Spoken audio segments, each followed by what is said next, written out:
বাসীর উদ্যোগে আজকের এই মানববন্ধনে 41°C রক্তের মধ্যেও আজকে আপনারা দেখতে পাচ্ছেন শম্ভুগঞ্জের মানুষ, নারী পুরুষ সবাই মিলে সঞ্জিতা হত্যার বিচারের দাবিতে একত্রিত হয়েছেন। সেই জন্য বলতে চাই, একটি হত্যাকাণ্ড ঘটেছে, যে হত্যাকাণ্ডটি ঘটেছে 2024 সালে। 2024 সালের মতো সময়ে যৌতুকের দাবিতে যে হত্যাকাণ্ডটি ঘটেছে, হত্যাকাণ্ডের পর সেই খুনি দল এতটাই প্রতাপশালী, এখন পর্যন্ত পুলিশ কোনো হত্যার মামলা রেকর্ড করে নাই, কিংবা হত্যার মামলা এখন পর্যন্ত নেয় নাই। যার কারণে আজকে শম্ভুগঞ্জবাসীর উদ্যোগে এই তীব্র গরমে 41°C মধ্যে আমরা এই রাজপথে, উত্তপ্ত রাজপথে এসে মানববন্ধন করতে বাধ্য হচ্ছি। শুধু মানববন্ধন নয়, আমি আজকের এই মানববন্ধন থেকে আমরা হুঁশিয়ারি উচ্চারণ করতে চাই, পুলিশের ভূমিকা, খুনিদের ভূমিকা যদি একত্রিত হয়ে যায়, আমাদের মানববন্ধন নয় শুধু আজকে কঠোর কর্মসূচি দিতে আমরা বাধ্য হব। এই কর্মসূচি হতে পারে রাস্তাঘাট বন্ধ করে দিতে পারি, সেই কর্মসূচি হতে পারে রেললাইন বন্ধ করে পারি।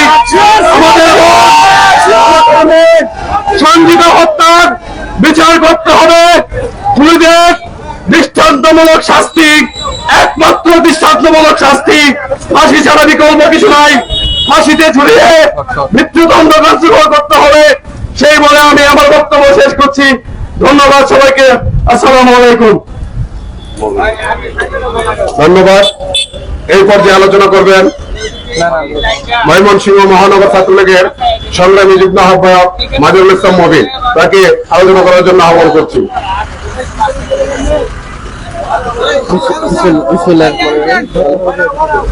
বিসমিল্লাহির রহমানির রহিম। আসসালামু আলাইকুম। আজকে আমাদের শম্ভুগঞ্জ নোয়াপাড়ার মেয়ে সঞ্জিতা আক্তার হত্যার প্রতিবাদে শম্ভুগঞ্জ মোড়ে আজকে নোয়াপাড়া এলাকাবাসীর পক্ষ থেকে যে মানববন্ধনের আয়োজন করা হয়েছে, সেই আয়োজনটি করা হয়েছে একটি অসহায় পিতার তার সন্তান হারানোর যেন, একজন অসহায় পিতা যেন তার সন্তানের হত্যার বিচার পায়। এই যে একটি শিশু, 2 মাসের একটি অবশ শিশুকে রেখে তার মা কেউ হত্যা করা হয়েছে। এই শিশুটিকে হত্যার পর করতে হবে এবং আপনারা হত্যা মামলা নেন। হত্যাকারীদের বিরুদ্ধে যদি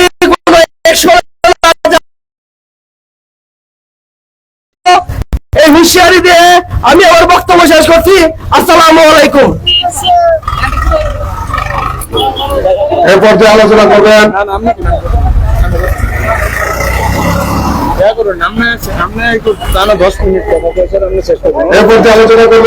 সঞ্জিতার মামা জনাব ইয়ার হোসেন। আসসালামু আলাইকুম। অতি দুঃখের সহিত জানাচ্ছি, গত 19 এপ্রিল 2024 আমার খুব আদরের ভাগিনী খুরশিদ আক্তার সঞ্জিতাকে যৌতুকের জন্য নৃশংসভাবে কিছু নরখাদক হত্যা করেছে। সবচেয়ে বড় বিষয় হচ্ছে, সঞ্জিতার একটি 2 মাস 15 দিনের বাচ্চা ছিল, সেই বাচ্চাটিকেও তারা হত্যা করার চেষ্টা করেছিল। আল্লাহ পাকের অশেষ রহমতে ওই বাচ্চাটিকে আমরা হাসপাতালে চিকিৎসা করানো অবস্থায় আমরা ওই বাচ্চাটাকে ফিরে পেয়েছি। আজকে প্রায় 10-15 দিন হওয়ার পরেও এই মামলাটার কোনো আসামিকে আমরা গ্রেফতার করতে পারি নাই। আমরা যখন থানায় গেলাম, মামলাটা নিয়ে আমাদেরকে জোরপূর্বক ভাবে তারা আত্মহত্যা বলে চালিয়ে দেওয়ার একটা মামলা নিতে চেয়েছিল। আমরা কোনোভাবে এভাবে রাজি হই না, খুব চাপ আসছিল আমাদের উপরে। এক পর্যায়ে অপমৃত্যু বলে এই মামলাটা নেওয়া হয়েছিল, যদিও এখানে প্রভাবশালী ব্যক্তিরা এখানে খুশিয়া করতেছে। তো প্রশাসনও এখানে উপস্থিত আছে। আমি প্রশাসনের কাছে আবেদন জানাচ্ছি, মামলাটা সঠিকভাবে তদারকি করে মামলার প্রতিটা আসামিকে গ্রেপ্তার করেন আপনারা এবং সর্বোচ্চ শাস্তি ফাঁসি দেওয়ার ব্যবস্থা করে দেন। আমাদের পরিবার খুবই বড় হতো।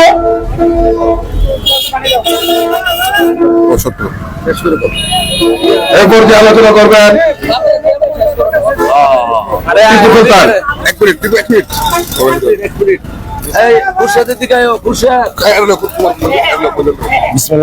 বিসমিল্লাহির রহমানির রহিম।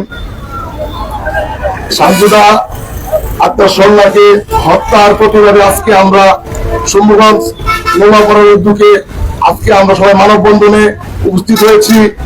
আমরা সানজিদা হত্যার সুষ্ঠু বিচারের মাধ্যমে আসামিদের হত্যাকারীদের দৃষ্টান্তমূলক শাস্তির দাবি করে আমি আমার বক্তব্য শেষ করছি। আসসালামু আলাইকুম। এরপর যে আলোচনা করবেন 33 নং ওয়ার্ড আওয়ামী লীগের সংগ্রামী যুগ্ম আহ্বায়ক জনাব আহমদ হাবিব। বিসমিল্লাহির রহমানির রহিম। আপনারা জানেন যে সানজিদা আক্তার খুরশিদা 19 তারিখে তাকে হত্যা করা হয়েছে। যখন তাকে হত্যা করা হলো, সকালবেলা আমরা ঘটনার স্থলে গেলাম। ঘটনাস্থলে গিয়ে দেখি তাকে নৃশংসভাবে হত্যা করা হয়েছে।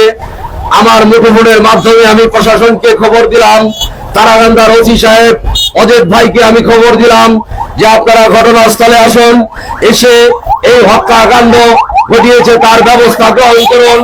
তখন ঘটনাস্থলে ওসি সাহেব এসে উপস্থিত হয়েছিল, কিন্তু পরক্ষণে আমি থানায় আমাদেরকে যেতে বলা হয়েছিল। আমরা একটি টিম থানায় যাওয়ার পরে অজিত সাহেব সহ ওইখানে তদন্ত ওসি আমাদের সাথে দুর্ব্যবহার আচরণ করা হয়েছে। দুর্ব্যবহার আচরণ করে আমাদের মামলা এখন পর্যন্ত রেকর্ড করা হয় নাই। তার বিরুদ্ধে আমরা কঠোর নিন্দা জানাচ্ছি। প্রশাসন কিসের ভয়ে, কিসের খুঁটির জুড়ে আপনারা এই হত্যাকাণ্ডের মামলা রেকর্ড করলেন না? এখন পর্যন্ত পোস্টমর্টমের রিপোর্টের জন্য আপনারা এখন পর্যন্ত ময়মনসিংহ মেডিকেল কলেজে আপনারা রিপোর্ট চাওয়ার জন্য আপনাদের কাছে দাঁড়ে দাঁড়ে আমরা ঘুরে বেরিয়েছি। এখন পর্যন্ত সেই পোস্টমর্টমের রিপোর্টের রিকুইজিশন পর্যন্ত আপনারা দেন নাই। তাহলে আপনারা নিশ্চয়ই প্রশ্নবিদ্ধ। প্রশাসন আপনাদেরকে বলে দিতে চাই, আপনারা যদি এই আমাদেরকে নিয়ে ছিলিমিলি খেলেন, তাহলে আমরা আইনকে নিয়ে কিভাবে আমরা শ্রদ্ধার সাথে আমরা স্মরণ করব, কিভাবে আইনকে নিয়ে আমরা বিশ্বাস করব? আমি আপনাদেরকে বলতে চাই, আপনারা নিরপেক্ষ থাকুন, জনগণ আপনাদের পাশে থাকবে। আপনারা যদি প্রশ্নবিদ্ধ হন, বাংলাদেশের আইন ভেঙে পড়বে। আপনাদেরকে তাই বলতে চাই, আজকের পরে আপনারা এই মামলাটা হত্যাকাণ্ড আপনারা মামলাটা রেকর্ড করবেন, এই অনুরোধ আপনাদের কাছে রাখছি। আজকে একটি বাচ্চা 2 মাস 15 দিনের একটি বাচ্চাকে রেখে সেই মাটাকে হত্যা করা হয়েছে। আসামিরা এখনো দিবালোকে ঘুরে বেড়াচ্ছে। প্রশাসন আপনারা আজকে 10 দিন হয়ে গেল, আপনারা তাদের বাড়িতে এখন পর্যন্ত গিয়ে আসামি ধরার মতো ব্যবস্থা আপনারা করলেন না।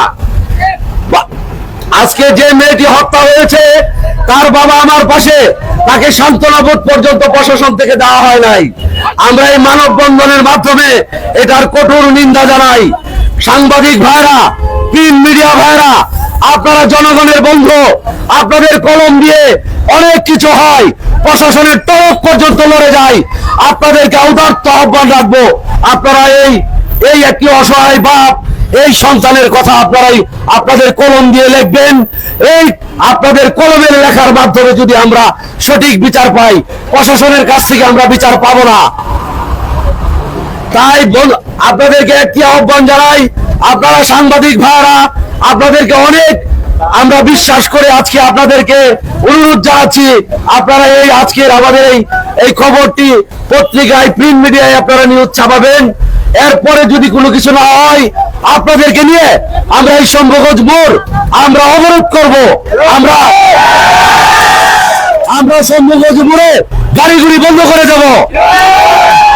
সেই তারাকান্দায় কোনো ঘটনা ঘটলে অশুভ শক্তি আমাদেরকে রুখে দেয়, আমরা তার বিরুদ্ধে যে ব্যবস্থা নেওয়ার আমরা নিব ইনশাআল্লাহ।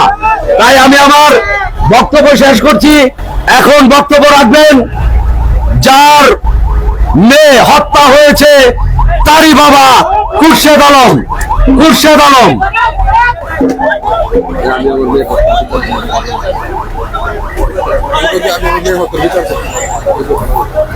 আসসালামু আলাইকুম।